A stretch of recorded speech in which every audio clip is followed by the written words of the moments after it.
Assalamualaikum Bapak. Waalaikumsalam warahmatullahi wabarakatuh. Apa yang bisa dibantu nih, Bu? Bapak mohon maaf ini ya mengganggu waktu Bapak. Ya, boleh, tidak Kebetulan apa-apa. ini Pak kita kan ada tugas dari guru penggerak Pak ya, Iya. untuk mewawancarai Bapak gitu Iya. sebagai pimpinan kepala sekolah. Nanti tentang wawancaranya tentang dilema etika Pak. Oh, iya. Dilema Bisa etika. tahu tuh dilema etika itu apa sih sebetulnya makhluknya?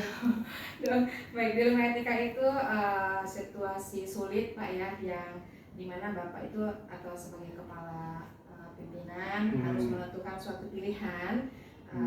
Pilihan itu bisa keduanya benar atau salah, gitu, Pak ya. Akan tetapi bertentangan dalam mengambil suatu keputusan, gitu. Itu dilema etika. Yang satunya tentang bujukan moral. Untuk bujukan moral itu situasi di mana harus menentukan keputusan antara benar atau salah. Jadi memilih salah satu seperti itu, Pak. Diizinkan ini Pak ya, mohon izin untuk bertanya-tanya Bapak. Iya, boleh, silakan. Sepanjang pengetahuan saya gitu. Baik Bapak. Baik, Bapak selama ini Bapak sebagai pemimpin sekolah ya Pak ya, bagaimana Bapak dapat mengidentifikasi kasus-kasus yang merupakan dilema etika atau bujukan moral? Terima kasih Bu Linda yang telah bersedia untuk menjadi guru penggerak dan mendapatkan tugas dari pembimbing tentang dilema etika moral. Memang akhir-akhir ini banyak sekali berbicara tentang pelanggaran etika, tentang akhlak yang kurang baik, baik itu dari guru itu sendiri maupun dari siswa, terkait dengan kasus-kasus pembulian, kasus-kasus pelecehan, kemudian kasus-kasus pemukulan, dan kesemuanya itu adalah terkait dengan dilema etika. Jadi kalau di sekolah kita alhamdulillah hal-hal itu ada, tapi tidak terlalu mencolok lah. Hal-hal biasa, kenakalan-kenakalan biasa yang dilakukan oleh anak-anak, dan itu memang masanya anak-anak itu untuk berbuat seperti itu. Tinggal kita saja bagaimana cara membimbing anak-anak tersebut supaya memiliki anak yang baik. Memang betul tantangan saat ini sangat berat terkait dengan dilema etika dan akhlak anak-anak kita. Tidak lain adalah itu adalah tugas utama kita, dan kita harus bisa mengatasinya untuk saat ini. Jadi untuk mengidentifikasinya tentu ini kita bisa menginventarisir kasus-kasus yang ada di sekolah. Yang paling banyak menonjol itu adalah kenakalan remaja. Yang kedua adalah pelanggaran terhadap aturan-aturan moral. Yang ketiga yang teridentifikasi itu adalah disiplin guru dan pegawai juga. Jadi tiga hal itulah yang sangat mendesak yang harus dibenahi oleh sekolah ini supaya sekolah ini bisa lebih baik. Itu aja. Terima kasih Bapak ya untuk sudah menjelaskan identifikasi kasus-kasus yang mana merupakan dilema etika atau bujukan moral. Pertanyaan selanjutnya Bapak, selama ini bagaimana Bapak dapat menjalankan atau mengambil suatu keputusan di sekolah, terutama pada kasus-kasus di mana ada dua kepentingan yang sama-sama benar atau sama-sama mengandung nilai kebajikan. Nah, pada nilai kebajikan ini kan terdapat seperti keadilan, ya Pak ya, tanggung jawab, kejujuran, kasih sayang dan lain-lain. Bagaimana ini? Nah, kalau kita lihat tentang ada dua permasalahan, tentu permasalahan tersebut dilihat dari skala prioritas. Kalaupun dua-duanya benar, skala prioritasnya mana yang mendesak duluan, itu yang harus kita identifikasi, harus kita selesaikan dulu. Yang namanya masalah, ya hidup itu adalah masalah. Bagaimana cara kita mengatasi masalah tersebut?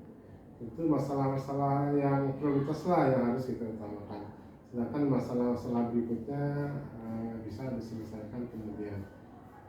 Yang paling mendesak adalah pertama, misalkan tentang bagaimana penegakan disiplin dengan disiplin guru dan disiplin siswa.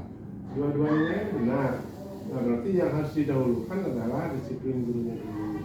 Baru kemudian nanti kalau sudah gurunya disiplin, baru siswanya disiplin juga. Sebelum gurunya, kepala sekolahnya disiplin tidak. Misalkan kalau kepala sekolahnya malas, ya berarti yang harus dibenahi kepala sekolahnya dulu, baru ke guru-gurunya, baru ke anak-anaknya. Jadi berjenjang lah. Jangan sampai kita menyuruh disiplin guru sementara kepala sekolahnya sendiri tidak disiplin, atau kita menyuruh anak-anak disiplin sementara kita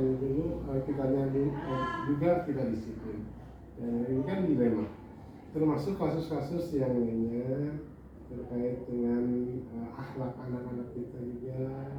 Tentu kalau kita ingin menerapkan sopan santun dan tata krama yang baik terhadap anak-anak kita, ya kita harus memiliki tata krama dan sopan santun yang baik terhadap anak-anak. Sebab anak itu kan contoh kita. Anak contoh guru, contoh kepala sekolah, dan selanjutnya. Jadi itulah yang dikatakan bahwa dilihat dari skala prioritas dulu, yang mana yang harus diutamakan, itulah yang harus segera mendapatkan penanganan. Tergantung besar kecilnya masalah juga. Ya, betul Bapak. Terima kasih Bapak. Pertanyaan selanjutnya Pak, langkah-langkah atau prosedur seperti apa yang dapat Bapak lakukan selama ini dengan yang sudah tadi Bapak jelaskan ya Pak sebelumnya?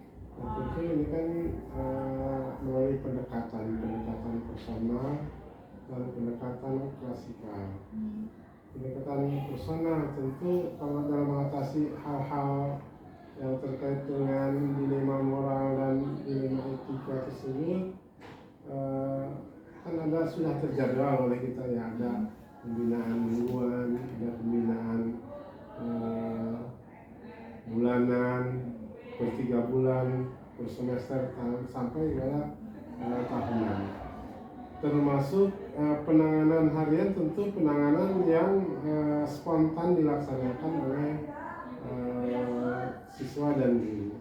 Kalau penanganan yang masalah-masalah oleh siswa, berarti oleh guru yang bersangkutan, di kelas ada guru BK, ada guru mata pelajaran. Misalkan kalau masalahnya berada pada guru dan siswa, berarti orang-orang yang ditunjuk itulah, misalkan dari BK, dari para wakasek, lalu diselesaikan. Nah, manakala dari kasus siswa, kasus guru atau pegawai tidak bisa diselesaikan oleh tingkat wakasek, baru pucuk pimpinan. Nah, tentu dilihat dari sebatas apa pelanggaran-pelanggaran tersebut.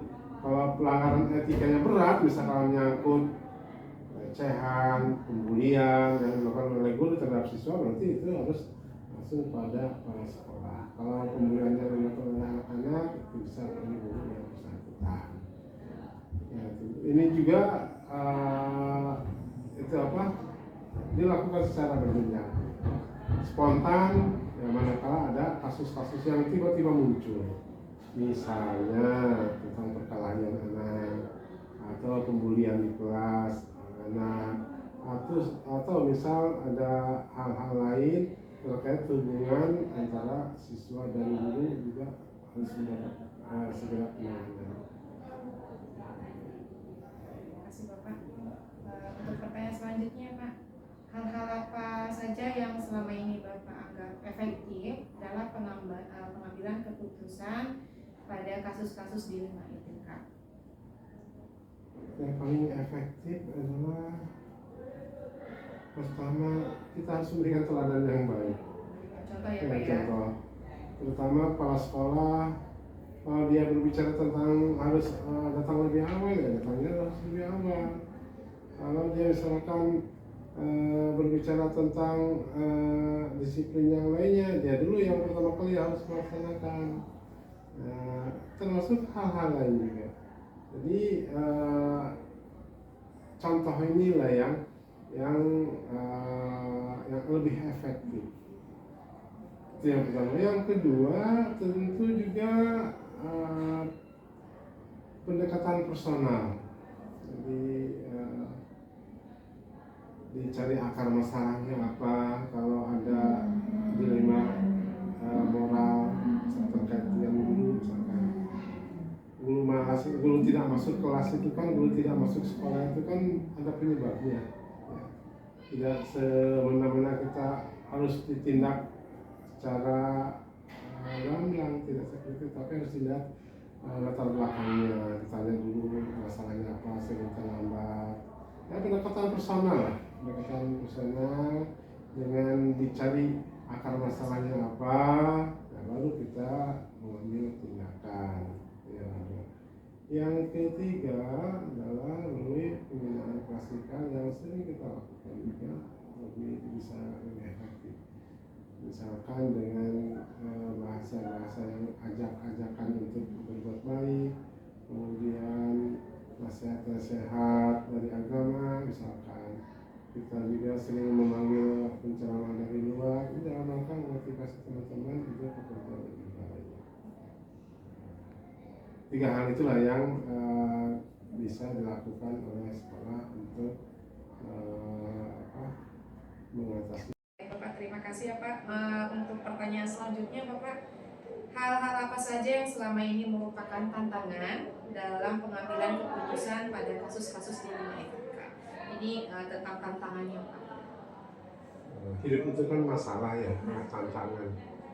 Kalau ingin lebih dewasa harus menghadapi tantangan, bukan menghindari tantangan. Tantangannya tentu sangat banyak sekali, pertama terkait dengan tantangan dari luar. Kemudian juga banyak tantangan-tantangan terkait dengan masalah-masalah sekolah kita ini, pertama dari teman-teman wartawan, teman-teman ASN, dan masyarakat. Jadi masyarakat sendiri sekarang ini sudah semacam proaktif lah dalam menghadapi permasalahan di sekolah. Dan tentu kita harus bisa mengatasi hal tersebut. Yang selanjutnya adalah tantangan dari dalam diri kita sendiri, di sekolah kita sendiri juga banyak.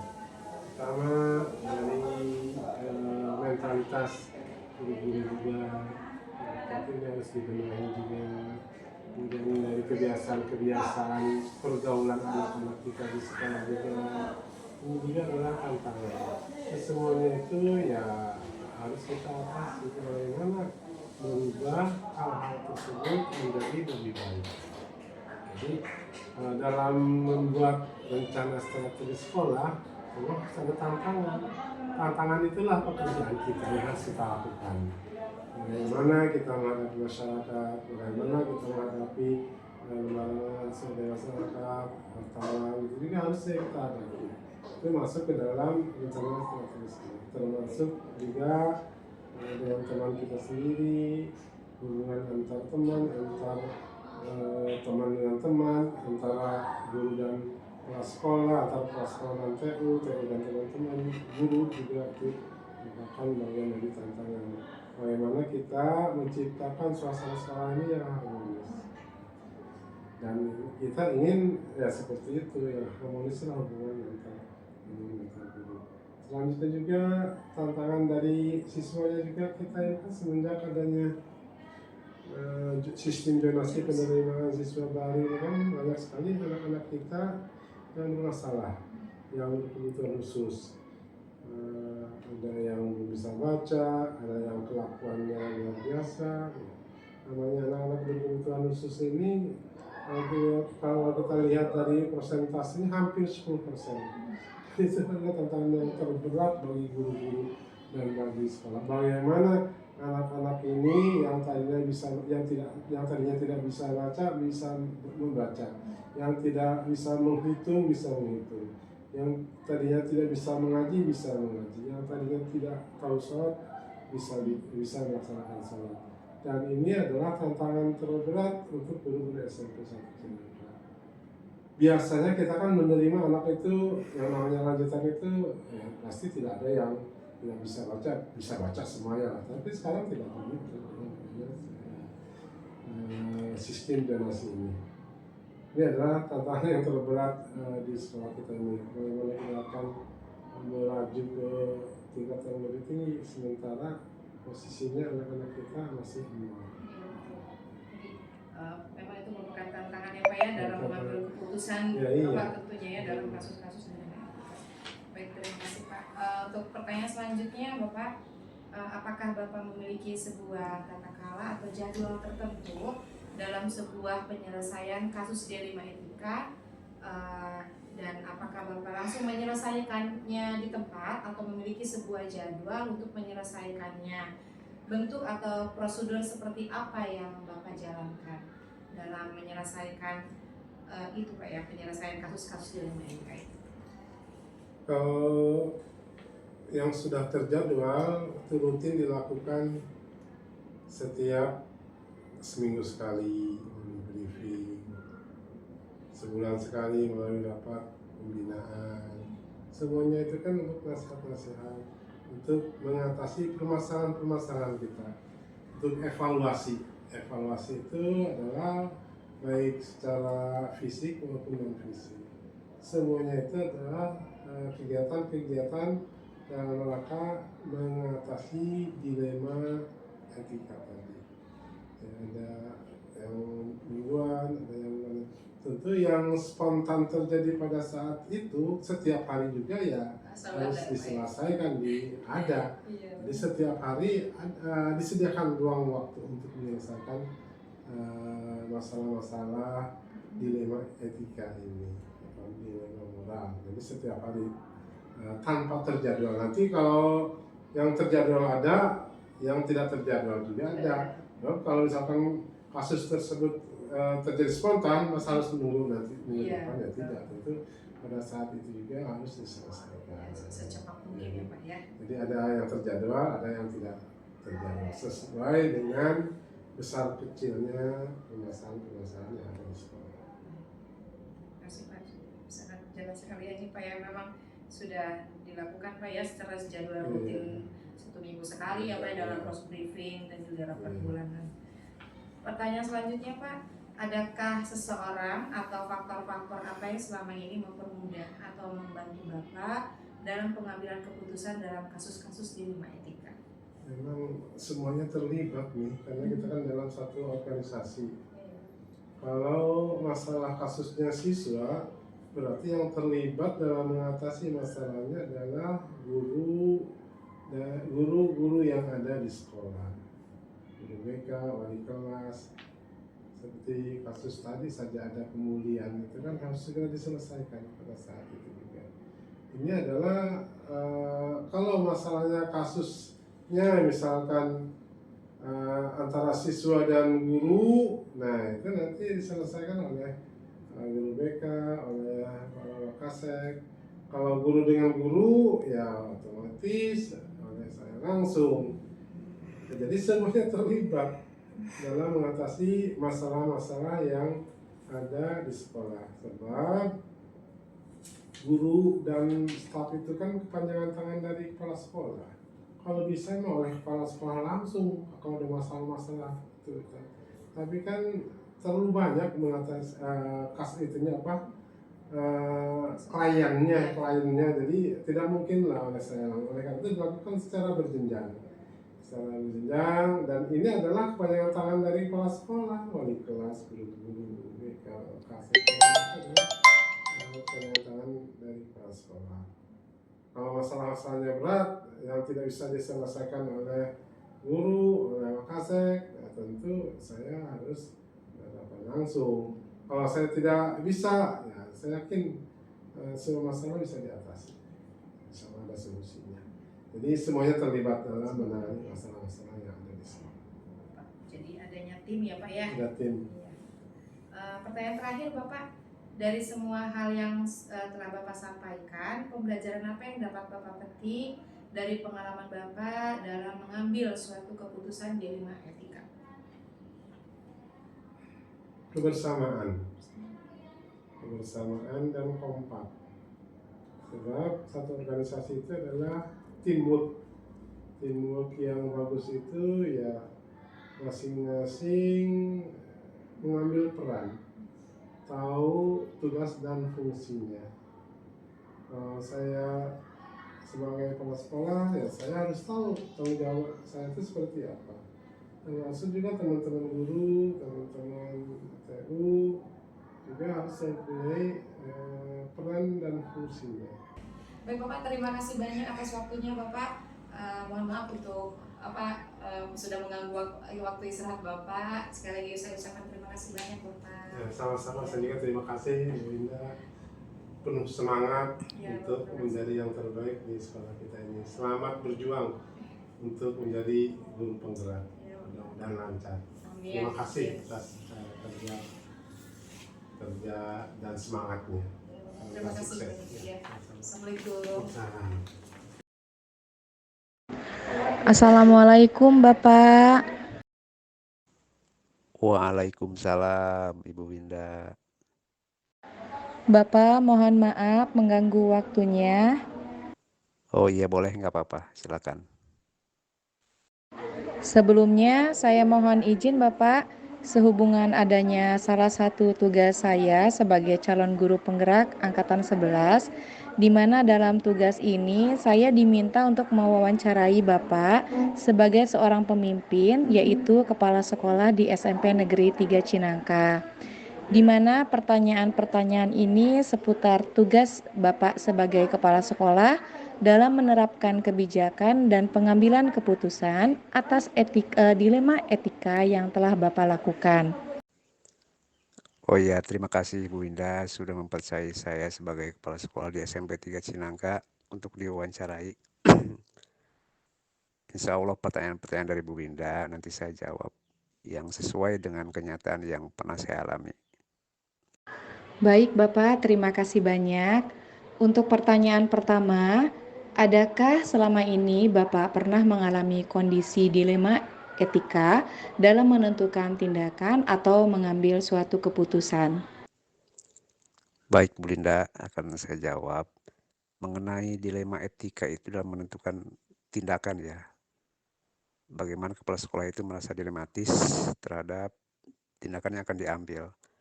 Memang itu sering terjadi pada saya ketika saya menjabat sebagai kepala sekolah di sini, masih juga kepala sekolah di sini, yaitu tentang ada beberapa guru ya, ada guru lah yang kompeten, yang bagus, tapi dalam hal-hal perilaku, etika itu masih agak kurang. Jadi ketika saya menilai dalam kinerjanya, pengisian kinerjanya, saya merasa dilematis karena di satu sisi guru ini sudah membantu pembelajaran, terutama membantu tugas-tugas kepala sekolah juga. Juga sisi lainnya dia dalam segi perilaku masih ada saja ucapan-ucapan yang kurang, yang tidak sesuai dengan perilaku yang baik. Itu satu sisi ya. Terus di sisi lainnya juga ada tentang siswa nih. Ada siswa yang aktif di OSIS, aktif di pramuka, segala kegiatan dia mengikuti, pengurus OSIS juga. Tapi dalam satu sisi dia itu kurang disiplin dalam hal berpakaian misalkan. Selalu pakaiannya dikeluarkan walaupun sudah berapa kali diperingatkan, tapi tetap seperti itu. Nah itu mungkin saya menentukan kebijakan untuk menghukum siswa ini, memberi sanksi, itu mengalami dilematis. Jadi ya akhirnya saya panggil, ngobrol berdua dengan siswa itu ataupun dengan guru itu ya, yang tadi saya sebutkan yang pertama, bagaimana caranya untuk memperbaiki sikap agar mereka sebagai contoh teladan yang baik gitu buat sekolah. Terutama guru, dia kan seorang yang menjadi apa namanya, ya yang menjadi inilah yang sebagai perwujudan dari sekolah, dari Kepsek juga, dan juga gurunya sangat kompeten, bagus, tapi dalam hal tindakan perilaku kurang bagus. Nah itu saya ngobrol berdua dengan beliau. Terus dengan siswa pun seperti itu. Saya panggil siswa itu, tidak melalui pembina OSIS lagi, saya ngobrol. Jadi kamu harus berikan contoh yang baik terhadap sekolah, karena kamu sebagai pengurus OSIS, sebagai contoh teladan bagi siswa-siswi yang lainnya. Nah, mungkin seperti itu Bu Winda. Baik Bapak, terima kasih. Memang dalam kondisi dilema, apalagi Bapak sebagai seorang pemimpin ya, untuk menentukan suatu kebijakan itu atau keputusan memang terkadang dihadapkan pada kondisi benar atau salah ya Pak ya, seperti itu. Baik, pertanyaan kedua Bapak, bagaimana Bapak dapat mengidentifikasi kasus-kasus yang merupakan dilema etika atau bujukan moral yang sudah terjadi atau yang sudah Bapak alami uh, sebagai kepala sekolah dalam menentukan atau mengambil keputusan? Ya baik Bu Winda, untuk menindaklanjuti mungkin ya dari tadi itu, dari kasus tadi tentang etika moral, apa namanya, etika moral tadi ya. Saya berusaha untuk memberi contoh yang baik, terutama dalam hal ucapan. Ketika kita memanggil guru, ya kita panggil dengan sebutan ibu misalkan kalau dia perempuan. Kalau kita misalkan memanggil guru laki-laki, ya kita memanggil bapak. Ke siapapun itu yang ada di dalam lingkungan sekolah. Dan ke siswa juga seperti itu. Kita memanggilnya, ya ucapan kita memanggilnya dengan nak gitu sebutannya. Jadi biar kita dijadikan oleh anak itu sebagai orang tua di sekolah, dan juga oleh guru-guru pun kita saling menghormati lah. Jadi tidak ada perkataan-perkataan yang tidak sesuai, misalkan memanggil nama dan lain-lain. Terus untuk mengantisipasi hal-hal yang tadi itu, yang temuan-temuan pertama, ya kita berdialog, ngobrol dalam tindak lanjut ya, kinerja tindak lanjut, ada ngobrol dengan dalam penilaian perilaku tadi, bahwasanya penilaian perilaku guru tadi yang tidak sesuai dengan keinginan terutama keinginan saya sebagai kepala sekolah, ya harus dirubah dengan sendiri-sendiri, dengan jalan sendirinya. Ya sedikit-sedikit lah bisa merubah sikap itu, karena lingkungan kita adalah lingkungan kerjasama di sini, bersama-sama saling menghormati untuk mendidik anak-anak bangsa. Jadi boleh kalau di luar kita biasa seperti itu, memanggil nama misalkan, tapi kalau di dalam, ya kita di dalam sekolah kita biasakan manggil bapak atau ibu, dan juga tingkah laku kita harus sesuai dengan apa yang sudah digariskan, bahwa guru itu kan punya etika guru tuh di situ tuh. Ada beberapa yang harus dilakukan oleh guru di sekolah. Jadi ya harus bisa memberi contoh teladan baik bagi rekannya, bagi siswa, juga bagi yang lainnya. Itu mungkin Bu Winda. Baik Bapak, terima kasih. Untuk pertanyaan selanjutnya Bapak, bagaimana Bapak menjalankan suatu pengambilan keputusan di sekolah Bapak ya, terutama pada kasus-kasus yang sudah tadi Bapak jelaskan ya. Dalam pengambilan keputusan ini, di mana ada dua kepentingan yang sama-sama benar atau sama-sama mengandung nilai kebajikan ya Pak ya. Nilai kebajikan di sini ini bisa dalam seperti tanggung jawab gitu ya Pak, kasih sayang atau kedisiplinan dan lain-lain. Nah ini Bapak, bagaimana Bapak dapat menjalankan pengambilan keputusannya seperti itu Pak? Untuk tadi yang pertama mau mendamaikan ya, untuk yang memperbaiki etika tadi tuh, dari segi siswa cara berpakaian yang tidak sesuai dengan aturan sekolah, dan guru yang dalam perilakunya cara berbicara tidak sesuai dengan etika tadi. Ya untuk siswa mungkin Bapak setelah Bapak panggil, terus Bapak serahkan ke pembina OSIS atau siswaan. Jadi biar siswa itu diberikan apa namanya, bisa berdialog lah dengan guru, dengan pembina OSIS atau siswaan, agar sedikit demi sedikit siswa itu bisa memperbaiki. Karena walau bagaimanapun siswa itu yang sebagai pengurus OSIS tadi adalah bagian dari pembina OSIS dan kesiswaan. Jadi Bapak serahkan nanti tuh ke pembina OSIS. Dan untuk guru tadi Bapak terus berdialog dalam penilaian perilakunya, karena ada di PMM itu ya, di penilaian kinerjanya, berdialog dengan guru itu agar guru itu bisa merubah tuh dari penilaian-penilaian yang kurang tadi. Mungkin dengan begitu akan ada penilaian juga bisa berubah, dan ini demi kebaikan sekolah gitu. Pada dasarnya begini, kita sebagai pemimpin harus bisa merangkul yang dipimpinnya gitu. Jadi kita harus bisa merangkul guru-guru, saya sendiri sebagai Kepsek bisa merangkul guru-guru. Juga begitu pun siswa, guru-guru itu bisa merangkul siswa, terutama pembina OSIS dan kesiswaan. Jadi bagaimanapun apa tujuan sekolah yang ingin baik ya, sesuai dengan visi misi sekolah itu dapat terwujud.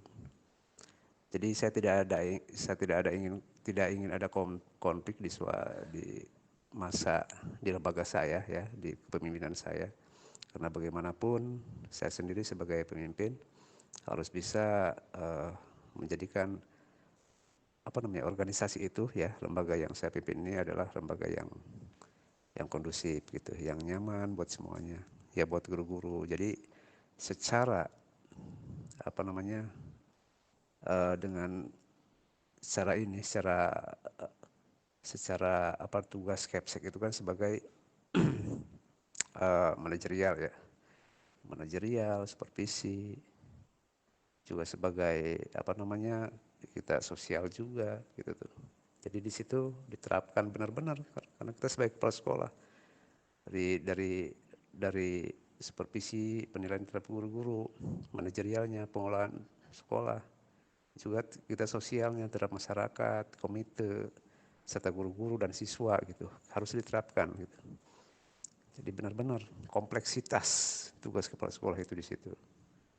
Nah, jadi agar ini terkesan kita tidak menegur ya, kita baik-baiklah mencontohkan dengan tingkah laku kita sendiri ataupun dengan dialog secara halus, secara empat mata dengan guru. Begitupun siswa ya, dengan pembina OSIS atau dengan siswanya bisa ngobrol empat mata gitu, bisa memberikan pengarahan agar tingkah laku yang seperti itu, yang tidak sesuai dengan keinginan Kepsek ataupun yang tidak sesuai dengan etika, itu sedikit demi sedikit ya, dari tahun ke tahun ya, dari penilaian kinerja berikutnya gitu akan lebih baik lagi. Baik Bapak, terima kasih. Penjelasan Bapak yang tadi sudah Bapak jelaskan itu sangat lengkap, rinci sekali ya Pak ya. Sebetulnya setelah ini tuh ada pertanyaan-pertanyaan lanjutan Pak, seperti langkah-langkah atau prosedur, lalu hal-hal apa saja yang selama ini Bapak anggap efektif dalam pengambilan keputusan ya Pak. Tapi tadi Bapak sudah menguraikan dan sudah menjelaskan bahwa poin terpenting ini yang sudah Bapak jelaskan, bahwa dialog itu sangat penting ya Pak ya. Lalu tentunya dalam tadi kata Bapak dalam supervisi untuk rekan-rekan guru lainnya gitu ya. Ini sudah menunjukkan bahwa Bapak juga dapat mengumpulkan semua informasi yang terkait kasus yang sering Bapak temui. Seperti itu ya Bapak. Iya emang begitu Bu Indah. Kalau segala permasalahan itu harus diselesaikan dengan dialog, ya dialog kinerja lah, bisa seperti itu. Karena Kepsek itu kan ada penilaian-penilaiannya, baik supervisi ataupun perilaku guru-guru. Jadi kita bisa dialog. Apapun yang tidak sesuai dengan keinginan ya sekolah ya, terutama ya, karena Kepsek dan juga rekan-rekan ataupun sekolah, ya kita bisa berdialog dengan orang itu gitu, yang tidak sesuai, yang dilema etika itu. Jadi untuk penilaiannya, apabila nanti ada perubahan, kepala sekolah emang harus tegas dengan penilaiannya. Kalau memang dia misalkan dalam 3 bulan ini perilakunya kurang, ya tetap dalam perilakunya, ya seperti itu penilaiannya. Nah, nanti setelah ada dialog, kita memberikan pengarahan-pengarahan kepada guru itu, ya jangan sampailah melakukan seperti itu gitu. Baru untuk penilaian berikutnya, kalau dia ada perubahan, berarti ada perubahan tingkah laku tuh, ada perubahan perilaku. Jadi penilaiannya pun akan baik seperti itu. Jadi segala sesuatu itu tantangan. Bagaimanapun di suatu lembaga itu pasti saja ada guru yang sesuai, disiplin itu ya, datangnya waktunya tepat itu, pas ngajarnya juga baik, on time, dan perilakunya juga bagus. Ada juga guru yang kompeten, bagus, tapi dari segi perilaku mungkin agak kurang. Nah, itu adalah tugas saya sebagai pemimpin. Bagaimanapun adalah Kepsek sebagai manajerial sekolah itu bisa mensupervisi itu secara keilmuan sosial Kepsek itu, jadi bisa mendekati pendekatan secara sosial itu kita terapkan di situ sebagai pemimpin. Jadi itu kendala-kendala mungkin yang ya harus diselesaikan oleh kepala sekolah gitu, dengan pendekatan yang baik yang tidak merugikan semuanya, tidak menyinggung perasaannya dan lain-lain. Itu mungkin Bu Indah. Baik Bapak, pertanyaan selanjutnya, apakah Bapak memiliki sebuah tata kala atau jadwal tertentu dalam sebuah penyelesaian kasus dilema etika, atau mungkin Bapak juga bisa langsung menyelesaikannya di tempat atau memiliki sebuah jadwal untuk menyelesaikannya? Bentuk atau prosedur seperti apa yang Bapak jalankan? Kalau selama ini memang saya tidak mencatat ya, karena itu merupakan terlalu formal gitu ya, masalah perilaku, masalah kinerja. Tapi di situ itu yang penilaian kinerja itu kan ada di situ, penilaian kinerja sama penilaian perilaku itu. Jadi itu kan dalam waktu 3 bulan tuh, dalam waktu 3 bulan terus secara kontinu kan penilaiannya. Jadi dari situ saja. Kalau untuk misalkan kehadiran itu kan ada absen, itu selalu ada, pasti ada di semua lembaga sekolah, pasti ada. Datang jam berapa, pulang jam berapa pasti ada. Yang etika dilema itu yang paling banyak ya itu tadi. Kalau on time ya semua rata-rata on time, tapi perilaku aja, perilaku yang tidak sesuai itu. Itu pun tidak terlalu berat sih, perilaku biasa, tapi itu sangat berpengaruh gitu terhadap pendidik ya. Tetap saya tadi mengadakan dialog gitu, jadi saya bicarakan dengan guru tadi bahwasanya penilaian yang kurang itu di sini nih gitu, nanti diperbaiki ya. Nah, itu tadi kita harus tegas, dan cara menghadapinya itu dengan dialog tanpa merugikan siapapun gitu, tanpa menyinggung siapapun baik saya ataupun dia gitu, kita fair lah. Oh iya, baik Bapak. Berarti ini bisa saja dengan waktu yang berkala ya Pak ya, seperti pada yang tadi Bapak jelaskan bisa per 3 bulan sekali dalam penilaian kinerja guru gitu ya Pak ya. Atau mungkin bisa langsung diselesaikan pada saat itu juga ya Pak ya, tergantung pada kasus dilemanya itu. Baik Bapak, sudah sangat jelas sekali. Serta Bapak juga bisa melakukan seperti pada kegiatan rapat mungkin ya Pak ya. Baik Papa, untuk pertanyaan selanjutnya, adakah seseorang atau faktor-faktor apa yang selama ini mempermudah atau membantu Bapak dalam mengambil suatu keputusan pada kasus-kasus dilema etika? Jadi begini Bu Linda, kalau dalam satu lembaga itu kan ada struktur organisasi ya, ada kepala sekolah, ada wakil kepala sekolah, ya ada kurikulum, keiswaan, ada hubungan masyarakat, terus ada guru-guru di situ. Nah, kalau misalkan yang terjadi tentang etika ini, dilema etika ini terjadi pada guru-guru, saya bisa bermusyawarah dengan kurikulum ya, Wakasek yang lain itu. Saya saya bermusyawarah dengan Wakasek yang lain bagaimana agar guru ini jangan melakukan hal-hal yang seperti itu. Jadi mungkin saja nanti karena kurikulum itu kepanjangan tangan dari Kepsek dan juga Wiswaan, Humas, itu bisa saja nanti kita berdiskusi siapa nanti yang akan berdialog dengan guru itu. Tapi kalau misalkan ini yang terjadinya kepada Wakasek, saya mungkin langsung, bagaimanapun secara dilema etika itu mungkin kita dilematis ya, karena secara kinerja ini bagus gitu tuh, tapi secara tingkah laku ya kurang gitu tuh dalam penilaian saya sebagai kepala sekolah. Jadi ya saya dialog. Kalau misalkan dengan kepala sekolah ya saya dialog itu. Wakil kepala sekolah tadi saya berdialog dengan wakil kepala sekolah itu. Tanpa melibatkan yang lain, saya panggil saja gitu. Kita berdialog empat mata. Dan dalam rapat juga pun akan saya singgung gitu masalah itu. Bahwa sekolah kita ini kan pengen sekolah yang yang nyaman lah gitu. Dalam apapun, dalam berperilaku, dalam kita melakukan tindakan ya yang nyaman lah, yang enak bagi semuanya, yang enak didengar bagi semuanya. Ataupun bertingkah laku pun kita ya yang sesuai dengan etika gitu. Nah ini di sekolah saya pun sama, kadang-kadang dalam rapat itu introspeksi diri bahwa Bapak juga sama, kalau misalnya melakukan pelanggaran ya silahkan tegur gitu. Jadi kita saling introspeksi, saling mengisi, saling memberikan masukan-masukan yang baik, yang positif. Ya kalau di rapat ya seperti itu, rapat juga sering disentil seperti itu. Jadi kita saling introspeksi diri di situ untuk memperbaiki diri kita masing-masing. Ya itu mungkin Bu Indah.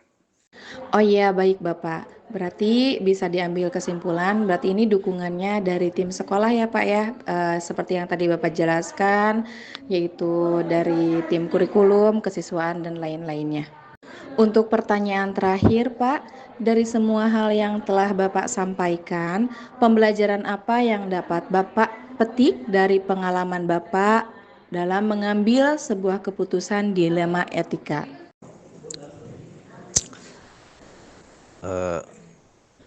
Dalam pengalaman saya ini Bu Indah yang saya petik ya berdasarkan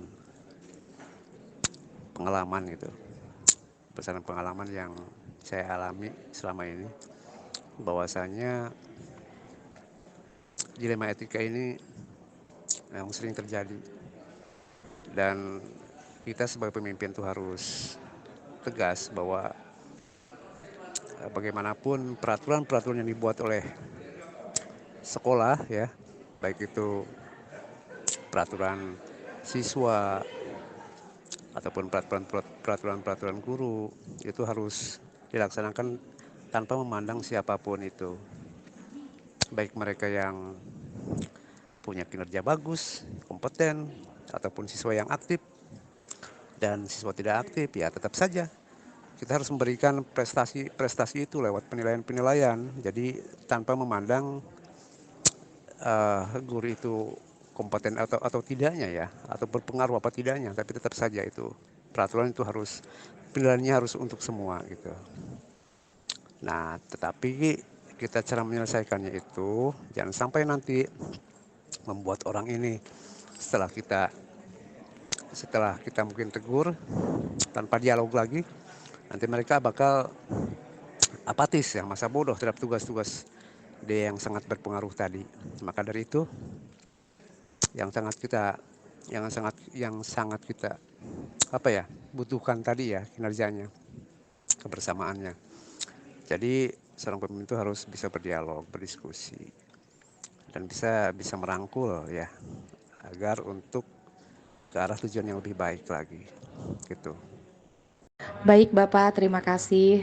Ya, betul memang Bapak ya, sebagai seorang pemimpin itu memang penting sekali ya Pak ya untuk dialog lalu diskusi, merangkul rekan-rekan sejawat ataupun siswa ke arah yang lebih baik lagi, dan tentunya dalam mengambil suatu keputusan itu dapat tetap adil dan bermanfaat bagi semua.